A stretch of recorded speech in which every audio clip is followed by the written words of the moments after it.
खरंच त्यांनी परवानगी दिली असेल का हो? कसं शक्य आहे? किती राग भरला होता त्यांच्या मनात आई, तुम्ही पाहिलत ना. आणि आता असं अचानक कसा केला? माझा तर विश्वासच बसत नाहीये. हे बघ संजीवनी, आपण एका ग्लासमध्ये पाणी घेतलं, त्यात मीठ टाकलं, चांगलं ढवळलं. यातून लगेच मीठ वेगळं करणं शक्य आहे का? नाही ना. अगं आपलं पण तसंच झालंय. विजेंद्रच्या मनात राग द्वेष आहे हे आपल्या मनात पक्क बसलंय. अगं त्याचं मत बदललंय, त्याचं मन बदललंय. यावर विश्वास ठेवणं आपल्याला जड जातंय ग. पण मग काय करायचं? मला तर हे सगळं खरंच वाटत नाहीये. अगं सोपं आहे. त्या ग्लास मधलं मिठाचं पाणी फेकून द्यायचं. अगं म्हणजे जुनं फेकून द्यायचं आणि नवीन घ्यायचं. आता आपली इच्छा पूर्ण झाली आहे ना.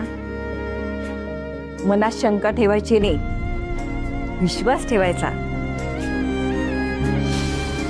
आणि नव्या सुनेचं स्वागत करायचं.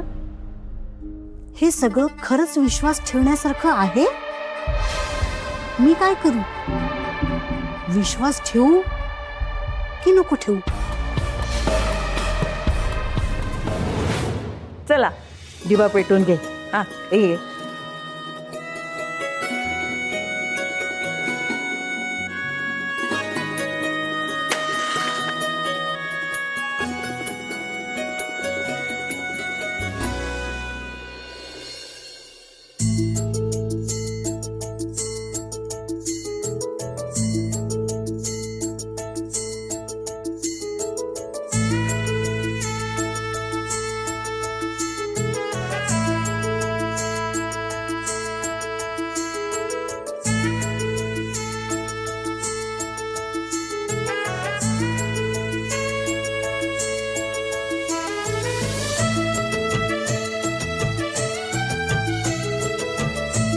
राधा, माझ्या नातवाला तू नवीन आयुष्य दिलेस. आता त्याच्या आयुष्यावर त्याचा अधिकार नाही, तो अधिकार तुझा आहे.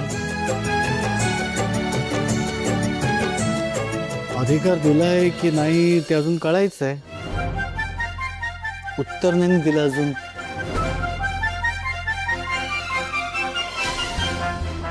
काय